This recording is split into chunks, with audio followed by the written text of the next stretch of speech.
اعلیٰ حضرت فاضل بریلوی رحمت، ایک پیر صاحب نے دعوت دی، پیلی بھیت کے پیر صاحب تھے، دعوت دی، ان کے جلسے میں عرس پہ اعلیٰ حضرت گئے، اور جب میرے امام پہنچے تو بے پردہ بیویاں سامنے بیٹھی تھی۔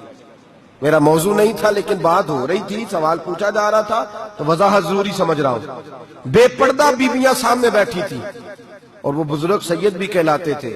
اعلیٰ حضرت رحمت اللہ علیہ واپس پلٹے، واپس بھرے مجمع میں اٹھ کے آ گئے، دوڑا آیا، لوگ بھی تھے، کہنے لگے حضور آپ امام ہیں، بزرگ ہیں ہمارے، آپ کا رویہ نرم ہونا چاہیے، تھوڑا خیال کریں، کوئی غلطی ہے تو سمجھائیں، آپ جا رہے ہیں، کوئی غلطی ہے تو سمجھائیں، رویہ نرم ہونا چاہیے، سمجھا دیں، آپ اٹھ کے جا رہے ہیں۔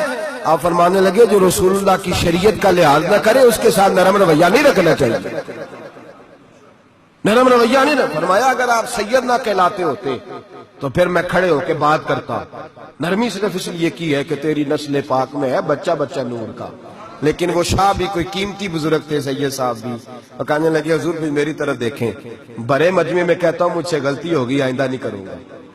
اور پھر میرے امام کی شان دیکھیں، جب شاہ صاحب نے بڑے مجمع میں کہا غلطی ہو گئی آئندہ نہیں کروں گا، تو لوگوں نے دیکھا کہ کروڑوں سنیوں کا تنہا امام زمین پہ جھک گئے اور سید کے پیر چومنے شروع کر دیے۔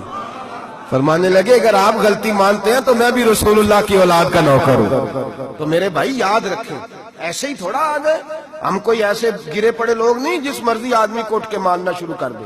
ہماری عقیدت بڑی غیرت مند ہے، ہمارے نظریات بڑے پختہ ہیں، اور ایک منٹ کے لیے بھی ہمیں کوئی شرمندگی نہیں، پھاڑ کے ادھر پھینکتے۔ ہم کیا سمجھتے ہیں کسی کے درجنوں مرید ہوں یا لاکھوں مرید ہوں، ہمارے لیے کسوٹی رسول اللہ کی شریعت ہے، نبی پاک کا دین معیار ہے۔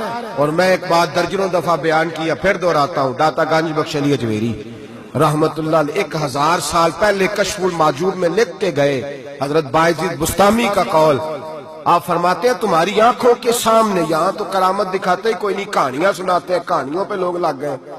کون کرامت دکھاتا ہے؟ کہانیاں سناتے ہیں، لوگ لگ گئے، اس کو آرام آیا، اس کو آرام آیا، تو بھی چل تو بھی چل۔ یہاں تو بھیڑ چال ہے، بھیڑ چال بن گئی ہے۔ حضرت باعزید بستامی فرماتے ہیں اگر تم کسی شخص کو دیکھو کہ پانی پہ مصلی بچھا کے نماز پڑھتا ہے، ہوا میں اڑتا ہے اور اپنے ہاتھ پر پورا درخت اگا دیتا ہے، اور پھر دیکھو وہ نبی پاک کی شریعت کی مخالفت کر رہا ہے، اسے پیر نہ سمجھنا، بے دین سمجھنا۔ آنکھوں سے کرامت دیکھ بھی لی، تم نے دیکھ لیا سارا کچھ، اور اگر وہ سنت شریعت کا پابند نہیں تو ہماری نظر پہ چڑھ سکتا، ہماری نظر میں۔ مجھے ایک صاحب کہنے لگے حضرت صاحب تو آڈے تے مرید داڑیاں ناپ دے پھر دینے، اور فلاں صاحب جو تھے ان کی داڑھی چھوٹی تھی تو کہنے لگے میں نے نماز نہیں پڑھنی۔ میں نے کہا یہ تنقید نہیں، یہ ہمارا کمال ہے، کمال ہے، کسی کی جیب توڑی نہ ٹٹولتے نظر آئے تمہیں، کسی شخص پر اس طرح کی اگر داڑھی کی بات کی ہے تو پھر یہ ہماری سوچ اور ہماری فکر ہے کہ ہماری نظر اگر جا کے کھڑی ہوتی ہے تو رسول اللہ کی سنت پہ کھڑی ہوتی ہے، نبی پاک کی شریعت پہ کھڑی ہوتی ہے۔ اس لیے ہم گنجائش نہیں دیتے، ہمیں کو خشک سمجھ لے یا ڈاڈا سمجھ لے، ہمارے لیے معیار رسول اللہ کا دین ہے۔ تو ہم صرف اس شخص کو مجرم نہیں سمجھتے، جانے والوں کو بھی مجرم سمجھتے۔